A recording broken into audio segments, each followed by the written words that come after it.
नमस्कार, आदाब, सलाम।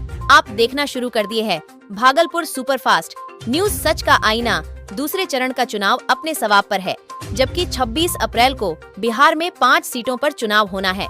जब हमारे विशेष संवाददाता मोहम्मद राशिद आलम ने महागठबंधन के समर्थकों औरंगाबाद के विधायक आनंद शंकर सिंह से संपर्क साधा, तो उन्होंने क्या कुछ बताएं, कैमरे के सामने आप स्वयं सुनेंगे और देखेंगे। भागलपुर सीट काफी दिलचस्प मुकाबला पर पहुंच चुका है।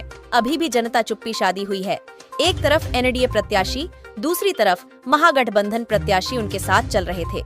ताडर कॉलेज के प्रचार महोदय डॉक्टर प्रदीप कुमार सिंह, कांग्रेस प्रखंड अध्यक्ष सनहौला पूर्व मुखिया मोहम्मद मुस्तफा, आलम जुनाब, आलम महमूद आलम, कांग्रेस के वरिष्ठ नेता महेंद्र सिंह कुशवाहा कॉलेज के प्रोफेसर मंटू कुमार यादव इत्यादि सैकड़ों लोग शामिल थे। देखिए भागलपुर से राशिद आलम की खास रिपोर्ट।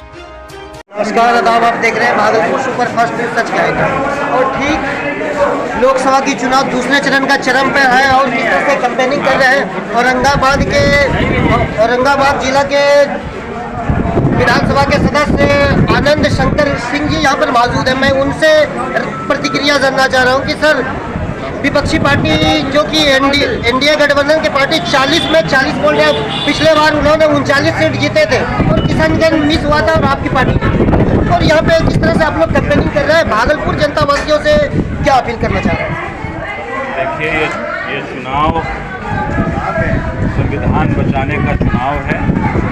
इस प्रकार से बीजेपी के नेतागण, जिस तरीके से बीजेपी के शीर्ष नेतृत्व जिस प्रकार से उनका क्रियाकलाप है, तो उस क्रियाकलाप के अगेंस्ट में, विरोध में संविधान बचाने का चुनाव है, पहली बात। दूसरी बात, जहाँ तक बात है भागलपुर के विकास की, तो कल मैं गया हुआ था कहलगांव का वो सड़क जो है वो विगत 7 वर्षों से बन रहा है।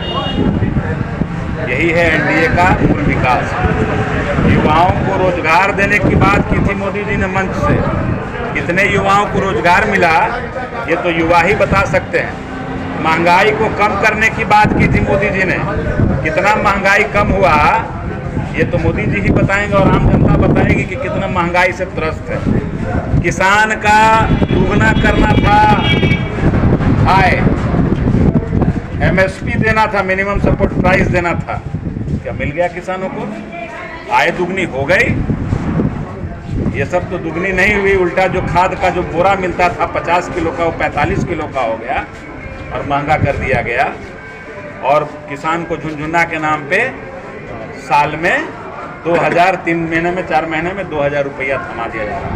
और उतना का खाद अगर ले ले तो उतना पैसा खाद से ही काट लिया जा रहा है।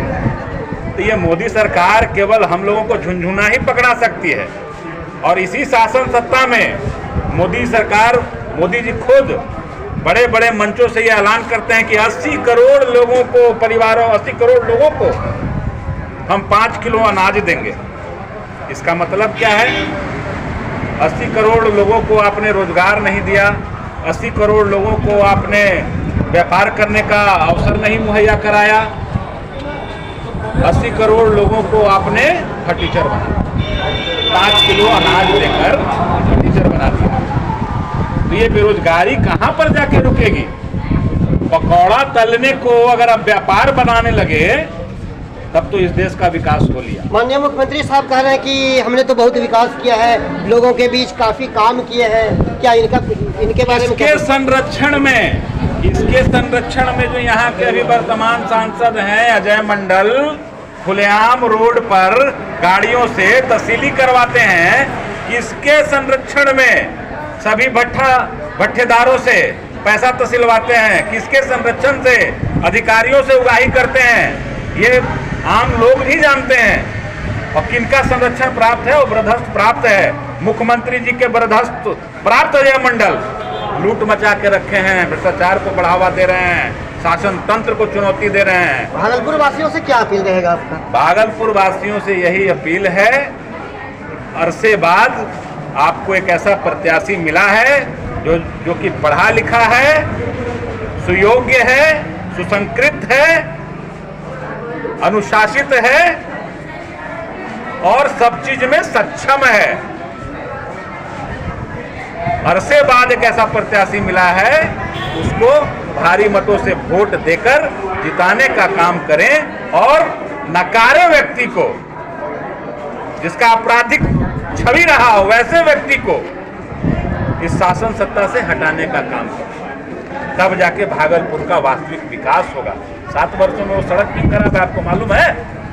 सड़क खराब रहेगी तब ट्रकें रुकेंगी, और ट्रकें रुकेंगी तब उससे उगाही होगा, इसीलिए सड़क खराब है।